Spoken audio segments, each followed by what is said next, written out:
আজ বিজ্ঞান এতই উন্নত যে মানুষ চাইলে চাঁদে পর্যন্ত পৌঁছে যাচ্ছে।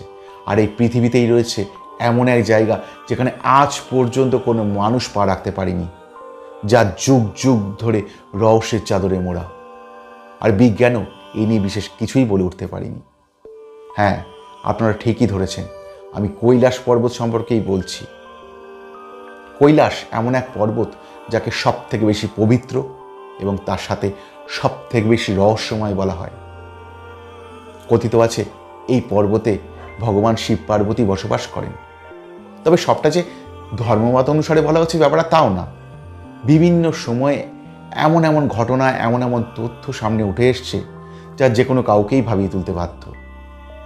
মাউন্ট এভারেস্ট পৃথিবীর সর্বোচ্চ শৃঙ্গ, যেখানে বহুবার বহু পর্বতারোহী জয়লাভ করেছে। কিন্তু কৈলাস পর্বত, যা মাউন্ট এভারেস্ট থেকে 2000 মিটার কম উচ্চতা বিশিষ্ট, কৈলাস পর্বতের উচ্চতা 6634 মিটার। কিন্তু তা সত্ত্বেও আজ পর্যন্ত কোনো পর্বতারোহী এই কৈলাস পর্বত জয়লাভ করতে পারেনি। এর কারণ কি?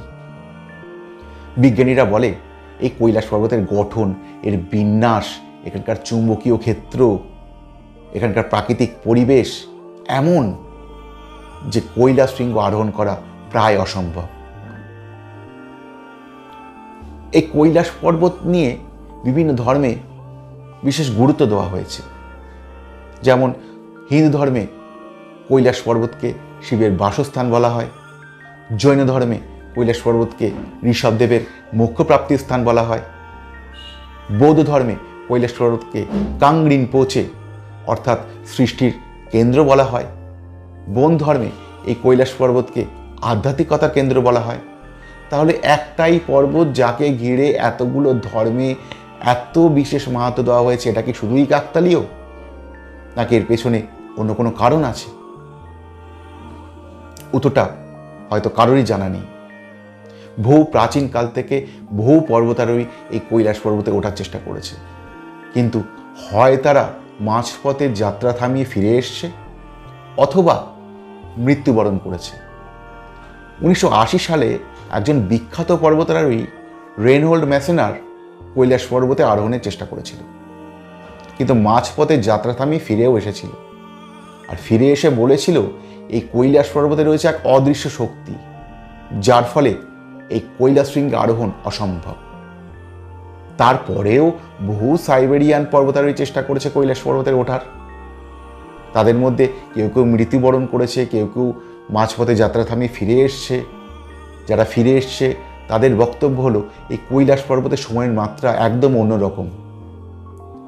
পৃথিবীর যে কোনো জায়গা থেকে কৈলাস পর্বতের সময় কয়েক গুণ বেশি, যার ফলে কৈলাস পর্বতে ওঠার সময় একদিনের মধ্যে মাথার চুল থেকে হাতের নখ অত্যাধিক হারে বড় হয়ে যায়, জীবনী শক্তি কমে যায়, শরীর অত্যন্ত ভারী হয়ে যায়, আর তার সাথে প্রাকৃতিক প্রতিকূলতা আছেই, যার ফলে কৈলাস শৃঙ্গ জয় করা অসম্ভব। এরপরে চীন তাদের অ্যাডভান্স হেলিকপ্টার পাঠায় কৈলাস শৃঙ্গের উপরে কি আছে সেটা দেখার জন্য। হেলিকপ্টার যখন উপর দিকে উঠতে থাকে, হঠাৎ করে আবহাওয়ার পরিবর্তন হয়ে যায়।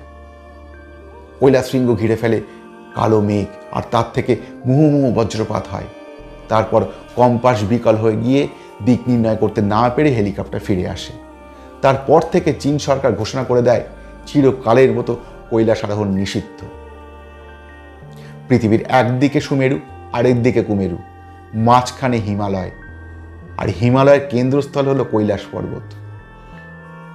এই কৈলাস পর্বতকে অ্যাক্সেস মন্ডি বলা হয়, অর্থাৎ অক্ষমন্ডি, যা পাতি বাংলা ভাষায় পৃথিবীর নাভি বলা হয়। পৃথিবীর 10টি দিক এসে মিলিত হয় এই কৈলাস পর্বতে। ধর্মীয় মত অনুসারে এই কৈলাস পর্বত থেকে স্বর্গের সরাসরি সংযোগ রয়েছে, আর স্বয়ং ভগবান এই কৈলাস পর্বত থেকে পৃথিবীর সৃষ্টি ধ্বংস নির্ধারণ করে চলেছে। এই কৈলাস পর্বতের চারদিকে 4টি নদী প্রবাহিত হয়েছে: ব্রহ্মপুত্র, শতদ্রু, সিন্ধু এবং কর্ণালী।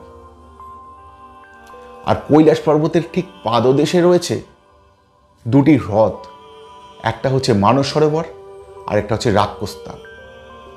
মানস সরোবর হলো সব থেকে পবিত্র হ্রদ।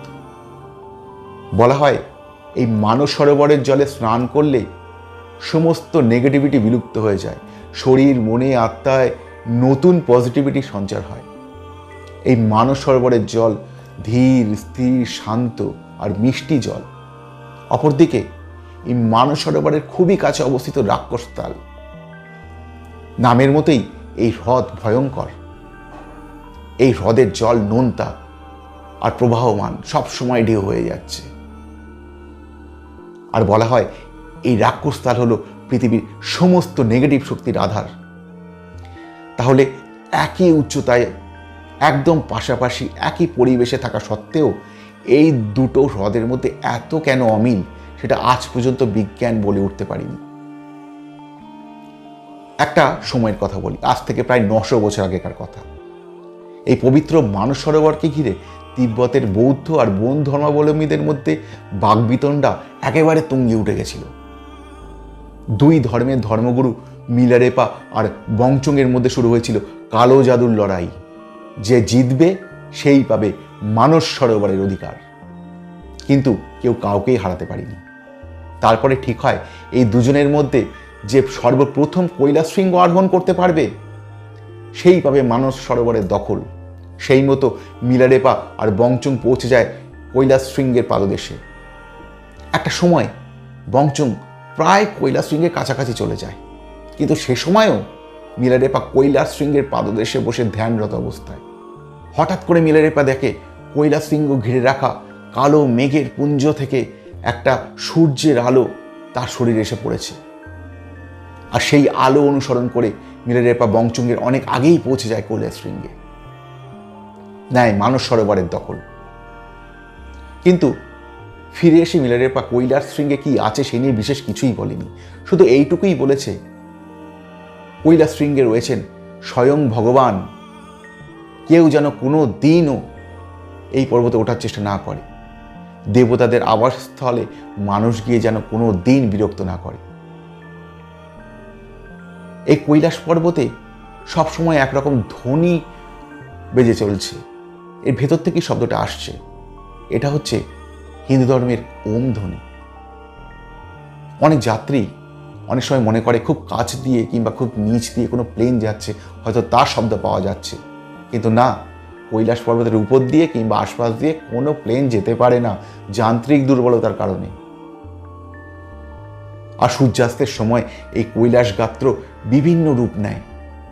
মাঝে মাঝে ভগবান শিবের প্রতিকৃতি ফুটে ওঠে, মাঝে মাঝে হিন্দু ধর্মের স্বস্তিক চিহ্ন ফুটে ওঠে। এই কৈলাস পর্বতকে প্রাকৃতিক পিরামিডও বলা হয়। অনেক বিজ্ঞানীরা মনে করেন কৈলাস পর্বত অনেক প্রাচীনকালে কোনো এলিয়েন দ্বারা নির্মিত। এর ভেতরটা ফাঁপা, এর ভেতরে নিশ্চয়ই কিছু আছে। আমাদের হিন্দু এবং তিব্বতীয় ধর্মগুরুরা মনে করেন এই কৈলাস পর্বতের নিচে রয়েছে সাংগ্রিলা ঘাটি, যা একটা আলাদা আয়ামে, আলাদা ডাইমেনশনে অবস্থিত,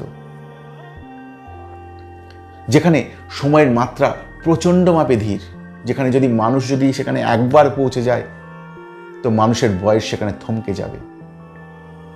তো এটাই হবে আমার পরবর্তী আলোচনার বিষয়।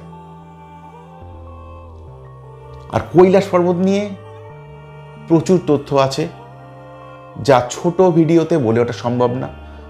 তোমাদের যদি এই বিষয়ে ইন্টারেস্ট থাকে, এই বিষয়ে জানার আরও আগ্রহ থাকে, অবশ্যই কমেন্ট বক্সে জানিও।